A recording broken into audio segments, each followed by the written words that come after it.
वो एक washing machine बड़ी खरीदी है। कौन? हमारे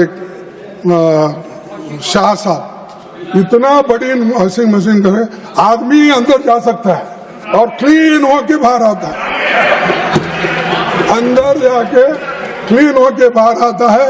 और वो जाके इतना जोर से चिल्लाता है, अरे क्या खाया पिया रहा राज किया, कोई सब कुछ बना। वही यहाँ पर हमको बुद्धि पढ़ाते हैं और उल्टा बयान देते हैं। तो ऐसे लोग इस देश में हैं, ऐसे लोग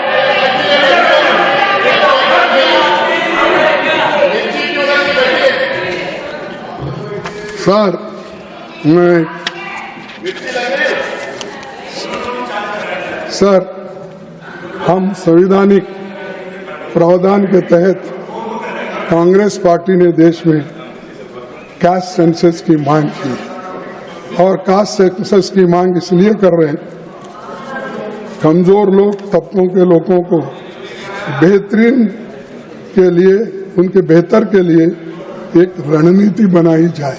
इसीलिए आप ये जो हमारा डिमांड है ये किसी को खुश करने के लिए नहीं।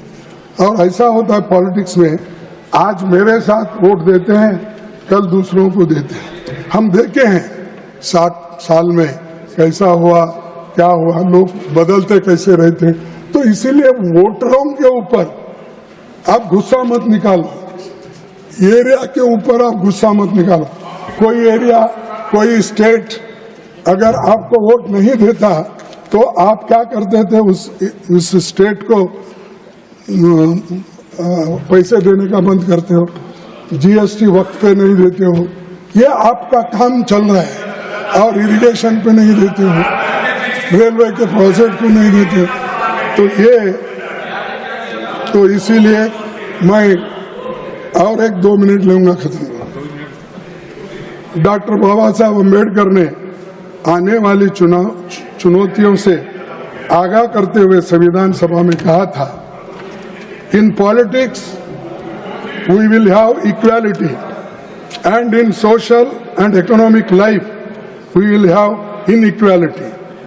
How long shall we continue to deny equality in our social and economic life? If we continue to deny it for long, we will do so only by putting our political democracy in peril. तो अध्यक्ष,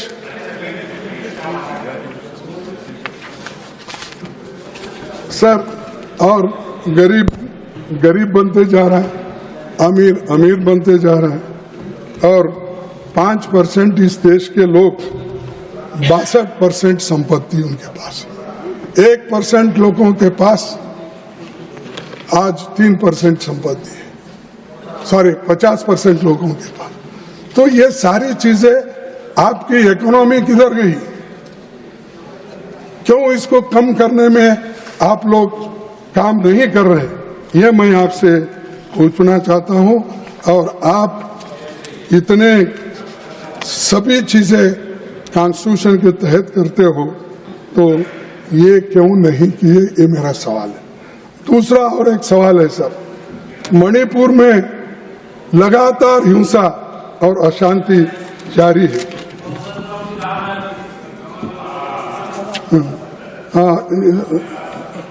हिंसा और अशांति जारी है, लेकिन 1.5 साल में मोदी जी को मणिपुर की हालात का जायजा लेने का समय नहीं मिला। वो पूरे दुनिया में फिर रहे हैं, देश में फिर रहे हैं, इलेक्शन के लिए हर जगह जाते हैं। परसों मैं जब मिले थे तो उस वक्त मैं बोला, मुझे बोले कि कैसे हो, तो ठीक है बोले, शायद नड्डा साहब भी थे वहाँ, तो ठीक है बोले। तो आप बहुत घूम रहे बोल के मुझे बोले, तो मैं बोला साहब अब इलेक्शन में घूमना ही पड़ता है, आप जब गली गली घूम रहे हो, मैं कम से कम दिल्ली में तो फिरना पड़ेगा। तो ये सब जगह जाने का मौका उनको मिलता है, लेकिन मणिपुर जाने के लिए वो तैयार नहीं है। राहुल गांधी खुद गए और वहां से पाद यात्रा निकाली और ऑल पार्टी वाले उसको सपोर्ट करें। जब वो निकलते हैं, आपको तो इतना संरक्षण है, आप क्यों नहीं जा रहे, क्यों इस समस्या को सुलझा रहे हैं? तो मैं आपसे ये बात करने, इसके लिए मैं बात कर रहा था। और ये अशांति कितने दिन चलेगी, कैसा चलेगा, तो ये आप मुझे बताना चाहिए।